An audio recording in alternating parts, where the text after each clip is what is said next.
Hello and welcome to this Friday's Careers Couch. We're going to talk about how to get the most out of a recruiter. Today I have got Israel, one of our recruiters here at Career Building. Also, make sure you hit the subscribe button, hit the like, follow or retweet this. Welcome Israel. Nice to be here. Nice to be here doing this live couch with you, Byron. Excellent.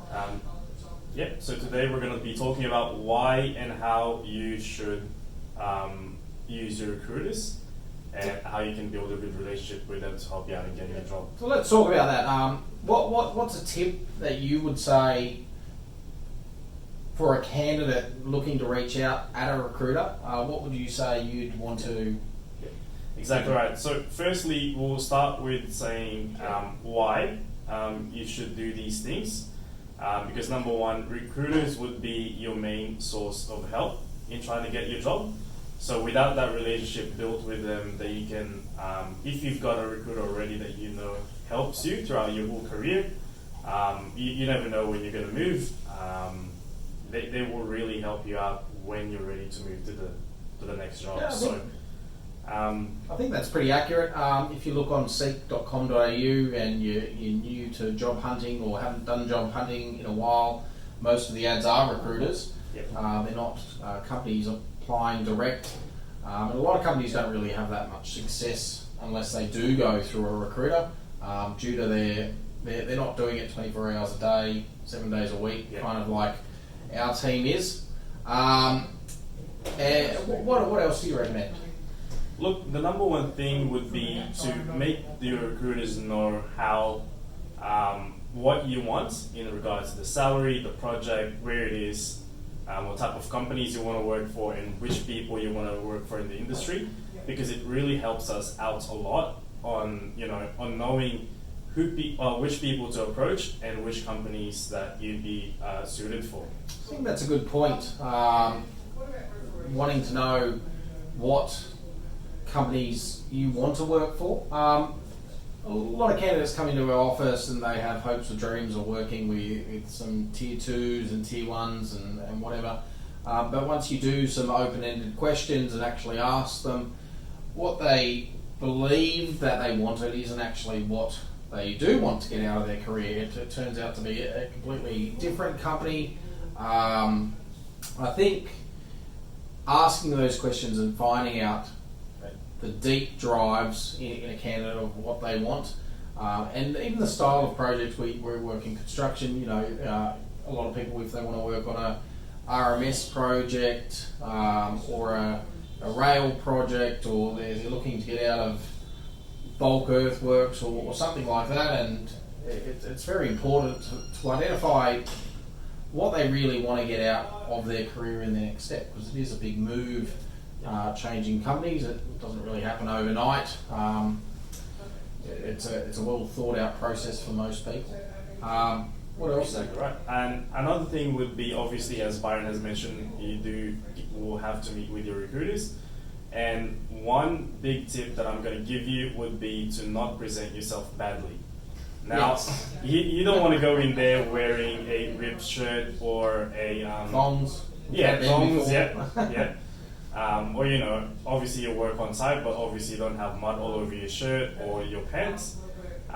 Make sure that you don't talk behind the back of your current employers now, or any previous employers, or anyone at all, because it doesn't work in your favor or their favor as well, and it sort of makes us question if what are the motivations for exactly. actually leaving. Yeah. And I think that is important. If you dress sharp, you look sharp. People do read a book by its cover, and then they want to know what else is there to this person. If you look like a grub, you probably are a grub. If you look sharp, you probably are sharp. You're probably better at time management. You're probably more respectful, all that kind of stuff. And it's not always the case, but in a fast-paced environment like recruitment and job hunting, it is. It is the case. It goes the same as your CV. If your CV looks like a kindergarten person did it, maybe go hire a professional CV writer All the applicant tracking systems out there, when you're applying, they read the keywords. So if you've got the bare minimum in there, you're probably not going to go to the top of the list. So mentioning different software or projects you've worked on or what you've done, we can pick up on those keywords. Yeah, Especially. exactly. Now, another thing, when you're trying to get the most out of your recruiter, the best thing would be to always thank them for their time and all their efforts. Yeah, we do work hard. Yeah. We are humans as well. We don't rock up to work as robots trying to do our thing. We do have feelings, and we really do appreciate it when we get paid for. Yeah, I think that's important. A lot of candidates we are seeing, giving us positive reviews, mainly because we also treat you as a person, I think, and we know that yes, at the end of the day, it is a big career jump, it is a big career move, and if we get you the right role that you're happy with, and the communication goes both ways, then it works out for the best for both people. Yep. And another thing, how to best use your recruiter would be to, I guess, yeah, treat us like people. We are people at the end of the day. That's the biggest thing. I know a lot of you candidates out there have probably been burnt by a recruiter in many ways, and that's generally the poor ones. They're probably working for a bigger agency and getting flogged with their KPIs, and it's all about revenue. I think that's one of the benefits here. We don't really have any KPIs at career building, so it's more, if we place someone good in a company, the targets are met. It's as simple as that. Exactly.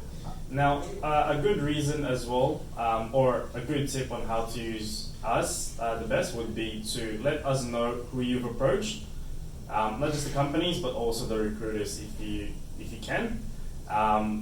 It's not because we want to know who's working the best out there, who's working their asses off, but we want to know what companies you'd be suited for, where we can send you out. We don't want to waste your time or our time trying to tee up your interviews, trying to do that extra mile for you when someone else has already done the work and there's really nothing there.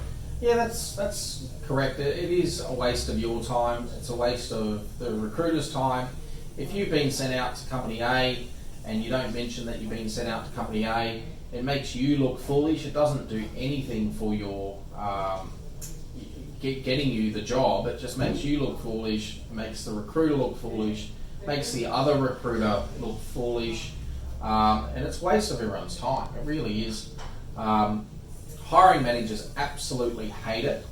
So if you think it's a hidden gem of a tactic to go to all recruiters and get them all to go to the same shops, you're only doing yourself a disservice and making yourself look highly unprofessional.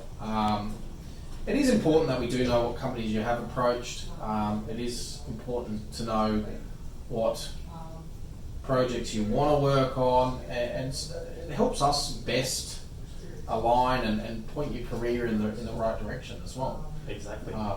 And I think the last point would be to ask us when you should get updates, when you should approach us, and how.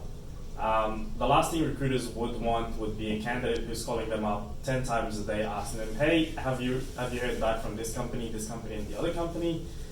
We are working our asses off, but at the same time, sometimes our clients do get busy. It doesn't mean we're not working at all. We are trying to tee up your interview or trying to get your offer letter or your contract.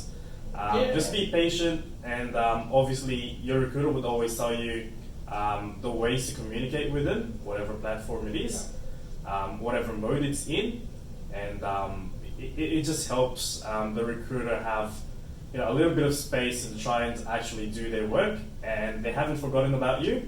No, I think that's very, very important. We are extremely busy. We're not sitting here drinking lattes and eating cake, although some people might think that's all we do. We are on the phone talking to clients. We're not generally working on just one role either. It might not just be you. We might be working with 20 or 30 candidates and several different roles at any one time. I know at the moment we're working on 8 vacancies for one project to get it up and running. So we've got 30, 40 candidates for that. Exactly. And we've got to treat them all the same. So if we're talking to you for 5 hours a day, then we're letting the other candidates lapse, and it's not really doing you a service. You're probably just going to get your call blocked. But no, it's not like that. Yeah. And yeah, the method is very important, I think. I speak to a lot of my candidates on WhatsApp or LinkedIn or some messenger, so it's a lot quicker to quickly send a text or a message or something like that, Yeah. and get an update. Especially if we're on the phone or we're doing a phone interview or a video interview or in-house interview or something like that. You want to make the best use of your time and the recruiter's time. Exactly right. But also from the other end of that spectrum would be it's always nice to reach out to us. Don't just forget that you've applied through us, that we're working for you. Thanks for the job. I'll call you when I need. Exactly. Or let them know if you're still active, because there's no point trying to work someone who's already found the right job. Yeah, no, that's true. I think that's a very important point. I personally generally touch base with my candidates first day, first week, first month, 6 months, 12 months, and every 6 months after that, just to see what projects they're working on, or see if they've had any career progression, or they're liking the job, or they're hating the job, or whatever it might be.